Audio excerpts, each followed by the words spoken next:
Learn English through stories E1. Adapted and modified by Kulwant Singh Sandhu. Contents 1. Hassan's attendance problem. Story 2. Summary. 3 questions and answers. Hassan's attendance problem by Sudha Murthy. For many years now, I have been teaching computer science to students studying for their masters in computer applications at a college in Bangalore. I have interacted with many students, and though it is not possible to remember all of them now, the memories of some are etched in my mind. That is not because they were all brilliant, but something in them was very different from the others. In my first batch there was a very bright boy called Hassan. He was tall, handsome, with a very good memory. He came from an affluent family where he was the only son. Initially I did not come to know of his existence at all, mainly because he was hardly ever present. I normally take the first class of the day, which is scheduled at 9 a.m. or the one after that at 10 a.m. I prefer this time as this is when students are fresh and very attentive. Once in a while Hassan would turn up, particularly if there was a class test or during examinations. I met him more often for attendance shortage meetings. He would beg for attendance in such a manner that it was very difficult for me to say no. Sometimes I would get upset and tell him, "No, I can't give you attendance, there should be discipline." "Yes, madam," he would reply apologetically, "pardon me, from the next semester onwards I will definitely attend your class. Can you not pardon me this time? To err is human, to forgive is divine. You have only taught us this." I could not remain angry for long. Teachers get upset with students who are not regular, but if the attendance shortage affects their appearance in the final examination, one tends to melt like snow against the sun. A good teacher will always wish for the best for their student, though I do agree discipline is very important too. As he was very bright, Hassan would invariably get a first class in the exam. However, before the exams started, every semester this drama with Hassan would be repeated. I would get upset, threaten, and ultimately give in. Each time Hassan would promise to improve his attendance record and for 1 week would attend all classes, and then the same old story would follow. Each time he had a different reason for his absences. Unfortunately, they always seemed genuine to me.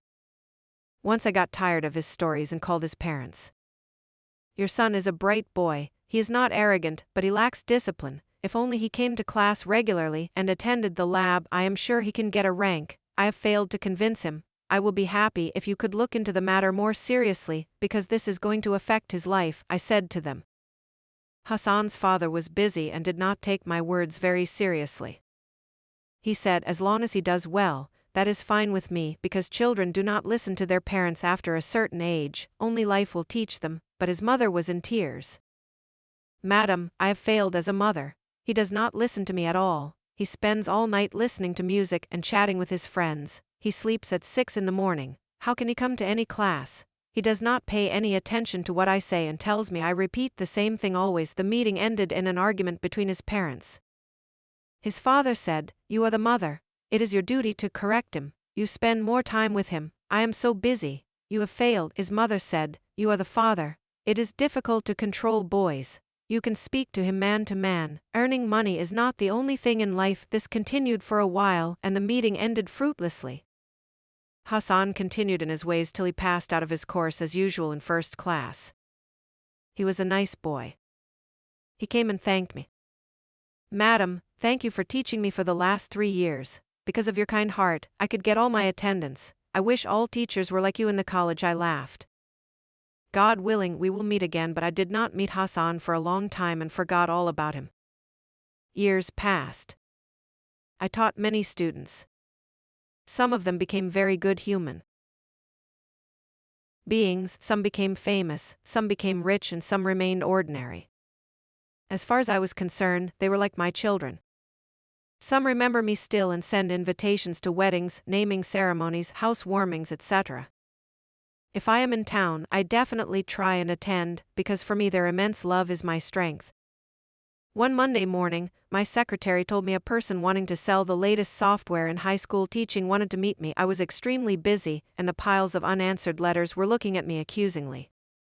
I had no time to talk to a salesperson. So I told her he can meet someone else. I don't have time, but my secretary said he was insisting he wanted to meet only me and that he was my student. She knew how fond I was of all my students, so she had been unable to say no to him. In that case, let him see me at 2 p.m. in the afternoon. A man of about 35 years, plump, with a bald head and moderately dressed, was waiting for me in the office. In his hand was the CD with the software. I could not place him, though he seemed familiar. He smiled at me and said, "Madam, can you recognize me?" "You may not, because how can you remember all your students? From a window, you can see the outside world, but from the outside, you cannot see all that is inside." I liked his analogy, and was sure he was my student because I often used this phrase in my class. Still, I could not guess who he was. "Madam, I was the perpetual latecomer of your class." That's when the coin dropped. "Hi Hassan, how are you? It's been a long time since I last met you." I was very happy to see him. "Madam, I am fine and remember many of your lessons." "Is it database management, or C, or Pascal?" "None of the software, madam. I remember the moral lessons." I didn't know what moral lessons I had taught, though I do tell some stories during my lectures on computer software. "Hassan, what are you doing now?" Now his face became a little pale.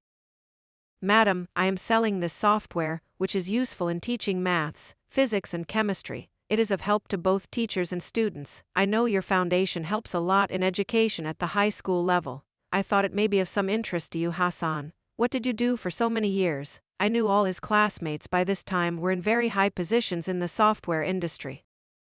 Hassan, being a bright student, should have definitely done well. Yet on the contrary, he seemed to be doing a small job of selling high school software door to door. "Madam, you know I was very irregular in college. The same habit continued even after my graduation. I would get up late and be very lazy. My mother would lose her temper and peace of mind. I did not bother. I took her for granted. After a lot of pressure from my parents, I took up a job, but I continued with the same habits of going late to the office, not keeping appointments and not being responsible. I did not have the proper knowledge also in college. I hardly studied. Getting a first class in the examination is not an indication of the amount of knowledge one has. I would study just before the exams, guess the probable questions and skip the chapters. I always thought I could somehow make it later. But without proper knowledge, it is difficult to work. I always laughed at those people who were hard workers. I used to make fun of them and called them nerds. Today those nerds have become millionaires. Nobody liked me in my office because of my behavior. No employer would keep such an employee, and I lost whatever job I took up. In my frustration, I started quarreling at the office as well as at home. Finally, my father got so fed up that he told me to live separately. He always gave me a lot of freedom, but I never picked up any good habits. My state today is the result of my own habits." I felt sorry for Hassan, who with all his intelligence and good nature, could not make it. "Hassan, you knew your faults. You could have improved and made a better life for yourself. There is always a start at any age. Don't get disappointed. You may have lost a battle, but you can still win the war." "Madam, old habits die hard." "But Hassan, it is possible to change your habits. There is nothing which is impossible. You only require willpower. You are yourself not aware of all your potential. Please remember, when elders say something, they do so because they want you to lead a better life than them. Excellence does not come by accident, but by practice." I could see a twinkle in his eyes. I thought I saw a glimpse of the young bright Hassan. "I will try my best, madam," he promised as he rose to leave. I have not met Hassan since that day. I hope to bump into him unexpectedly once again, and this time find him happy and successful. Summary. Hassan was a student in a college in Bangalore, studying for his master's degree in computer application. He had a very good memory and was quite tall and attractive. He had erratic attendance at the college. He was always short of attendance. He did not put much effort into his college work. He made sure to study for several critical questions, and as a result, he came out on top in his class. Despite being cautioned by both his teacher and his parents to maintain punctuality and consistency in his college studies, he did not bother. He had a low impression of the other students in his class who put in a lot of effort. After graduation, his classmates found satisfying employment. They achieved fame and fortune as a result. Yet Hassan exhibited his typical lazy behavior. He found employment at one or more locations, but due to his lack of commitment, he lost all of them. His father advised him to work independently. He eventually found success in the computer software sales industry. One day he came face to face with the storyteller.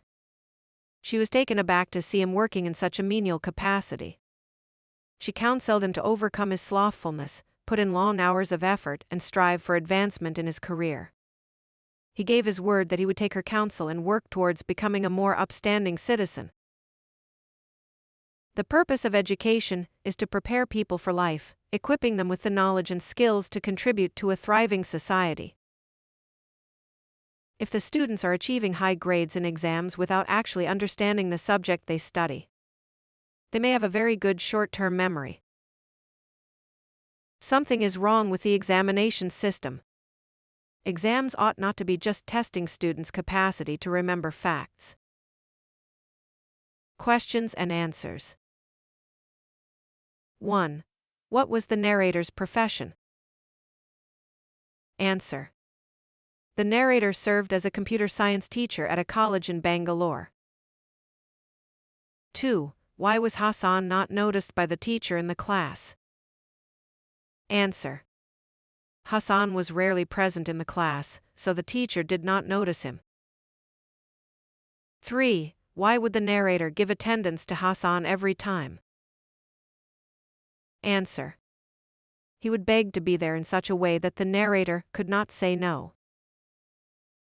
4. Why were Hassan's parents called to school? Answer. They were called to let them know about Hassan's irregular attendance and lack of discipline. 5. During which days would Hassan often show up in the class? Answer. He would often show up when there was a class test or an exam. 6. What was Hassan's mother's plea to his father? Answer. Hassan's mother told his father that he should talk to him in a firm way. 7. Why did parent-teacher meeting end fruitlessly? Answer. The parent-teacher meeting ended fruitlessly because they could not decide how to correct Hassan. 8. Describe the physical appearance of Hassan when he met his teacher after several years. Answer. Hassan was 35 years old, fat, bald, and not well dressed. 9. What had the narrator expected Hassan to become in his life? Answer. The narrator had hoped that Hassan would do well in life, because he was smart in his class. 10. How did Hassan study when he was in his college? Answer. He didn't go to college very often, but he was first in his class on the exam. By thinking of some likely questions, and he had a good memory. 11. According to Hassan, who were the nerds? Answer. According to Hassan, the hard-working students were nerds. 12. Why did Hassan start living separately? Answer. He often quarreled at home and with his employers. 13. What made Hassan feel optimistic when he left the narrator's office? Answer. He felt hopeful when his teacher told him that he could change his habits and work hard to lead a better life.